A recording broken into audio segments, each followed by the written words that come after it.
Hello everyone. In this video, I'll be talking about the anatomy of external ear. Now, external ear consists of three parts: auricle or the pinna, external auditory canal, and the tympanic membrane.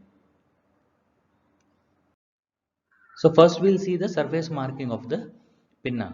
So this is left pinna of the subject. So we can see that outermost margin of this pinna, it is called helix. And a corresponding elevation which runs parallel to the helix, it is called antihelix. Similarly, we can see that this is tragus, and similar elevation opposite to the tragus, this is antitragus. The lowermost part of the pinna, it is made up of fat devoid of any cartilage, and it is called ear lobule. Then there are depressions over the lateral surface of the pinna. So upper depression, this is called, it is triangular shape, it is called fossa triangularis. Then there are two other fossa. One is scaphoid fossa near the helix, and the cavum conchae.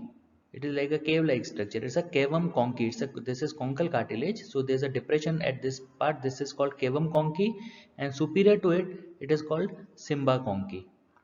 So these are the surface markings of pinna. Now pinna, it is made up of a single piece of yellow elastic cartilage, and there is a area over the pinna between the tragus and the root of the helix, which is devoid of any cartilage. It is called incisura terminalis.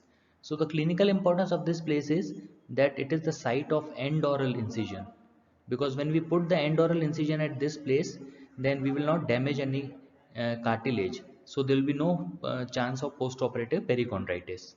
So that is called incisura terminalis.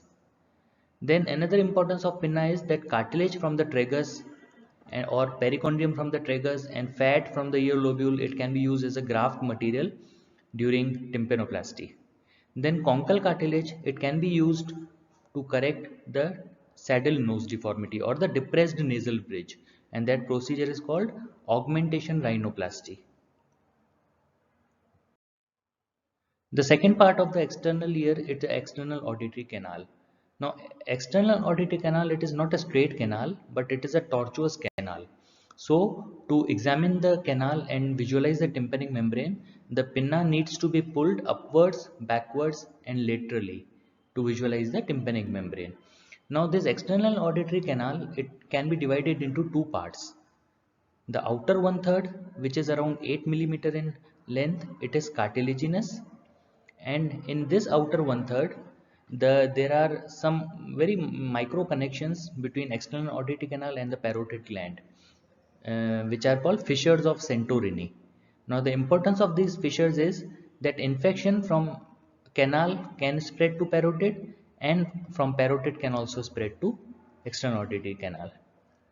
Then this outer one third, it contains skin which has hair. It has ceruminous glands, pilosebaceous glands, which secrete wax. So wax is secreted in the outer one third of the external auditory canal. Then as we saw that this part contains hair.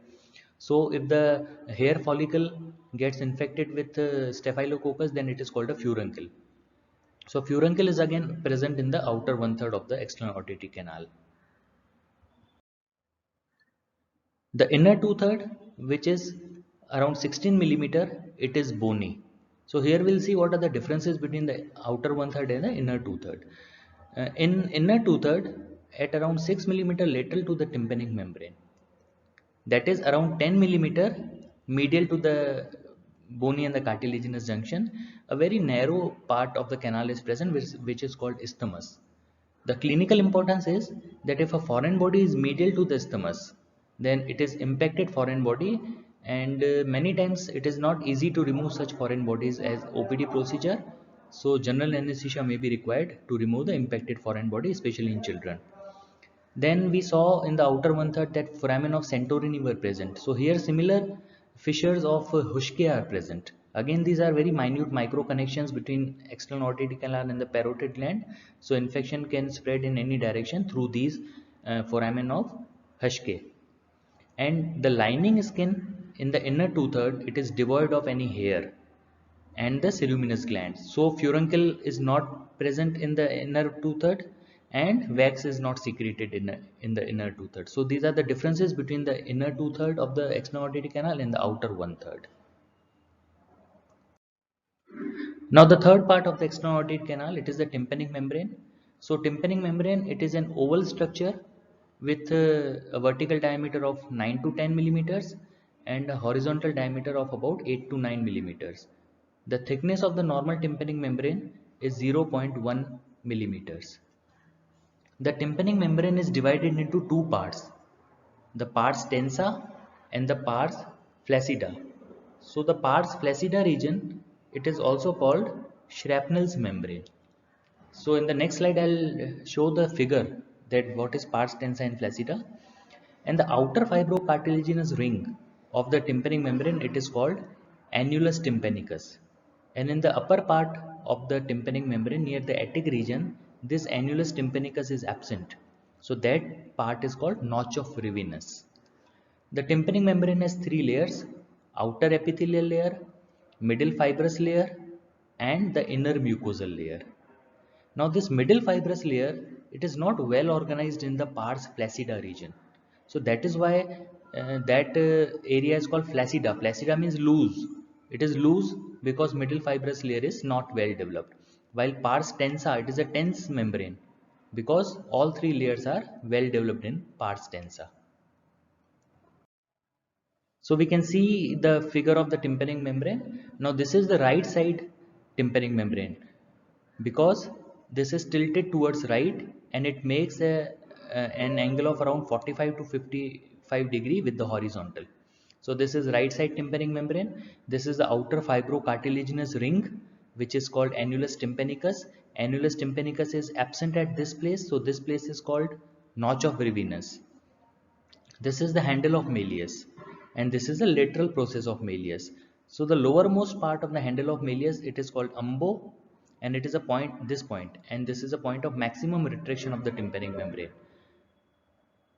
A shadow of eustachian tube is seen in the anterior part of the tympanic membrane, while the shadow of the incudiostepital joint and below round window, it is seen in the posterior part of the tympanic membrane, especially when the tympanic membrane is thin.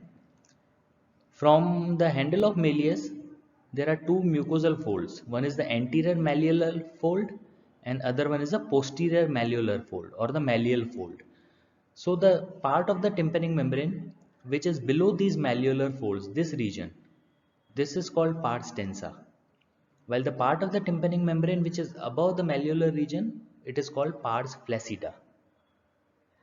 Now, to describe any pathology in the tympanic membrane is divided arbitrarily into four quadrants. So for that, one vertical line, it passes along the handle or long axis of the handle of Malleus like this. And another line, it bisects the first line at 90 degree at the level of umbo like this. So these are arbitrary lines, these are not present, these are virtual lines for describing any pathology. So if we draw these lines, then it will divide the tympanic membrane into four quadrants: anterior superior, anterior inferior, posterior superior, and posterior inferior. So whenever we describe any pathology, for example, a perforation in the tympanic membrane, we describe with respect to the quadrant uh, in which it is involved. Now here one important point to notice is this cone of light. It is always present in the anterior inferior quadrant of the tympanic membrane.